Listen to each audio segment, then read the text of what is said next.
कि जे शाह के जी चेयरमैन बनने के चांसेस हैं आईसीसी के, तो अब वो बन चुके हैं और उनके बनते ही बाबर आजम रैंकिंग में नीचे आए हैं, 30 नंबर से 9वें नंबर पर गए हैं। सूरत हाल बदल गई है, तब्दील हो गया। तो वही रैंकिंग हम बात कर रहे थे कि रैंकिंग कैसे बदल जाती है, किस तरह से, क्योंकि जे शाह के आते ही जो पाकिस्तानी चैंपियंस ट्रॉफी की इतनी तैयारियां बना के बैठे हुए थे और वो यही कह रहे थे कि क्यों नहीं आओगे, आईसीसी का इवेंट है, आईसीसी वालों ने कहा है कि सब आएंगे तो तुम भी आओगे, वरना हम भी तुम्हारे वर्ल्ड कप में नहीं आएंगे। फिर आईसीसी की तरफ हमने मुंह किया हुआ था, क्यों आईसीसी बोलो, तो उधर जे शाह यहाँ पे पहले बैठा हुआ था, वो उठ के अब उधर ही आके बैठ गया। बाबर आजम की पोजीशन आईसीसी ने अनाउंस करी नंबर 9 पे, तो बहुत तकलीफ हो। आई थिंक इंडिया अपना डिप्लोमेटिक जो पावर है वो यूज तो करता ही है।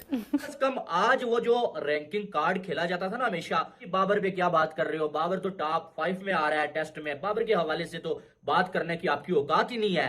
आज के बाद वो रैंकिंग कार्ड जो है ना वो खेलना लोग शायद बंद कर देंगे। बाबर आजम जिन्हें माजी के अंदर किंग कहा जाता था, अब वो उस किंग के भी बराबर नहीं है। फर्ज कीजिए हिंदुस्तानी कोई अगर ना भी हो आईसीसी में किसी अहम ओहदे पर, तो फिर भी बात उन्हीं की सुनी जाती है, उन्हीं की मानी जाती है, सब कुछ उनका ही सिक्का चलता है। तीसरे नंबर पे थे बाबर आजम, तीसरे से 9वें नंबर पे आ चुके हैं। जासवाल कल का आया हुआ लड़का 7वें नंबर पे है। वो विराट कोहली जिसने 5 टेस्ट मैच मिस किए हैं इंग्लैंड के खिलाफ, वो 8वें नंबर पे है और बाबर आजम 9वें नंबर पे है। बाबर बुरा, चलो जी उसको कर दिया, बाबर का मतलब हर चीज लेके बैठ जाएंगे, उसका पेट निकला हुआ है, उसका सर ठीक नहीं है, वो चलता ठीक नहीं है, उसकी टीम अब शान मसूद की कप्तानी में आ रही है, क्या जी बाबर हरवा रहा है, क्या जी बाबर ड्रॉ करा दिया, बाबर ड्रॉ करा सकता था, बाबर जितवा सकता था, बाबर, ओ भाई के बाकी ने ठेका लिया हुआ है, बाबर ने सिर्फ ठेका लिया, बाकी क्या घूमने फिरने शादी ब्याह में आए हैं। अब ना आईसीसी को भी इसकी बात पता चली गई कि ये घंटे का किंग है, यकीन कर लें आईसीसी ने इसको उधर से उठा के उधर फेंका है, मतलब आप क्या लें आसमान से उठा के रूढ़ी में फेंका है बाबर आजम को टेस्ट रैंकिंग। आप इमेजिन कर सकते हो कि किंग टॉप 10 से निकल जाए, मतलब क्वाइट सरप्राइजिंग हो जाएगा। बुबजी द किंग, मतलब क्या ड्रामा है, कसम से दिल होसा होता है इस पे बात करके। हमारे नकली किंग साहब को उनकी जगह पे लाके छोड़ दिया है, या ये कह लें कि हमारे नकली किंग साहब को आईसीसी ने आज औकात दिखा दिया, तो कुछ गलत नहीं होगा। मैं बात कर रहा हूं बाबर आजम की। बाबर आजम आईसीसी की टेस्ट रैंकिंग में इससे पहले नंबर 3 पे मौजूद थे, लेकिन आज बाबर आजम नंबर 3 से सीधा नंबर 9 पे जा चुके हैं, नंबर 9 के ऊपर। और बाबर आजम की पिछले 2 सालों में जैसी परफॉर्मेंस है ना, नंबर 9 पे होना भी शायद बहुत बड़ी बात है, क्योंकि पिछले 2 सालों में टेस्ट में बाबर आजम 150 तक नहीं लगा सके हैं, तो उसके बाद नंबर 9 पे भी शायद टॉप 10 में भी होना बनता नहीं था, ठीक है। लेकिन कम अज कम आज वो जो रैंकिंग कार्ड खेला जाता था ना हमेशा पाकिस्तान के हारने के बाद, बाबर आजम के आउट होने के बाद, ओ जी बाबर पे क्या बात कर रहे हो, बाबर तो टॉप 5 में आ रहा है टेस्ट में, बाबर के हवाले से तो बात करने की आपकी औकात ही नहीं है। आज के बाद वो रैंकिंग कार्ड जो है ना वो खेलना लोग शायद बंद कर देंगे, क्योंकि अब जो है वो बाबर आजम टॉप 5 में मौजूद नहीं है। और इतना बड़ा झटका कि नंबर 3 से सीधा नंबर 9 पे चले गए हैं। और आईसीसी की जो टेस्ट की रैंकिंग है ना, सबसे बड़ी अफसोसनाक चीज क्या आपको मालूम है, वो यह है कि पाकिस्तान का टोटल 1 बल्लेबाज टॉप 10 में मौजूद है और वो बाबर आजम है। बाकी कोई भी बल्लेबाज पाकिस्तान का टॉप 10 में मौजूद ही नहीं है। और इंडिया के अगर देखा जाए ना, तो इंडिया के जो है टॉप 10 में 3 बल्लेबाज मौजूद हैं, जिनमें रोहित शर्मा, विराट कोहली और यशस्वी जायसवाल। रोहित शर्मा जो है वो इस टाइम जो है नंबर 6 पे मौजूद है, विराट कोहली नंबर 8 पे और यशस्वी जायसवाल नंबर 7 पे मौजूद है। और पाकिस्तान के मोहम्मद रिजवान नंबर 11 पे मौजूद है। कितने पे? नंबर 11 पे। 18 से रिजवान 11 पे आए हैं, क्योंकि आपको मालूम है कि लास्ट मैच में रिजवान ने सेंचुरी भी लगाई थी, उसको तो फायदा हुआ।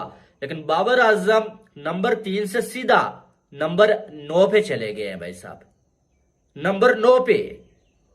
और वो जो हमेशा रैंकिंग कार्ड खेला जाता था ना, कि हम आके बताया करते थे जी बाबर आजम फेल हो रहे हैं, पिछले 2 सालों से 50 नहीं आ रही है, तो हमें रैंकिंग बताई जाती थी कि यार तुम लोग तो बिला वजह बाबर को क्रिटिसाइज करते हो, बाबर तो जो है टॉप 5 बल्लेबाजों में आ रहा है टेस्ट में, तुम्हारी औकात नहीं है बाबर के हवाले से बात करने की।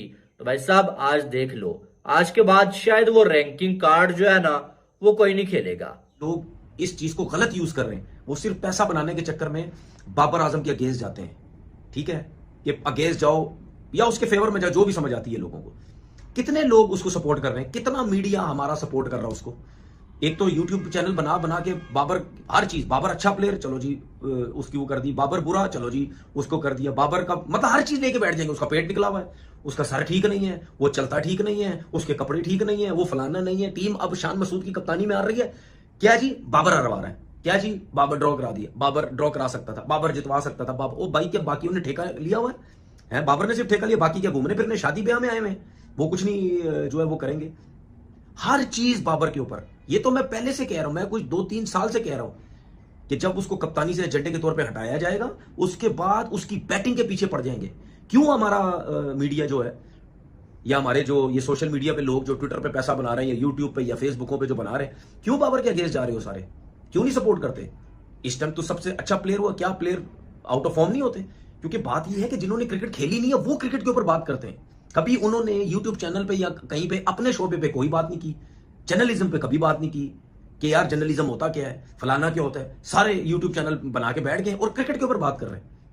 ये जितने भी मीडिया के लोग हैं ना, ये जिस तरीके से क्रिकेटर्स को उड़ाते हैं अपनी दुकान चमकाने के लिए। देखो मैं तो क्रिकेटर हूं ना, मैं तो यूट्यूब चैनल बना के मैं क्रिकेट पे ही बात कर रहा हूं, चाहे मैं बाबर की सपोर्ट करूं या बाबर के अगेंस्ट जाऊं या किसी प्लेयर की भी बात करूं, मैं क्रिकेट की बात कर रहा हूं। आईसीसी ने जो रैंकिंग निकाली है ना, तो भाई पाकिस्तान के बॉबजी द किंग के उबारे से हवा निकल गई है।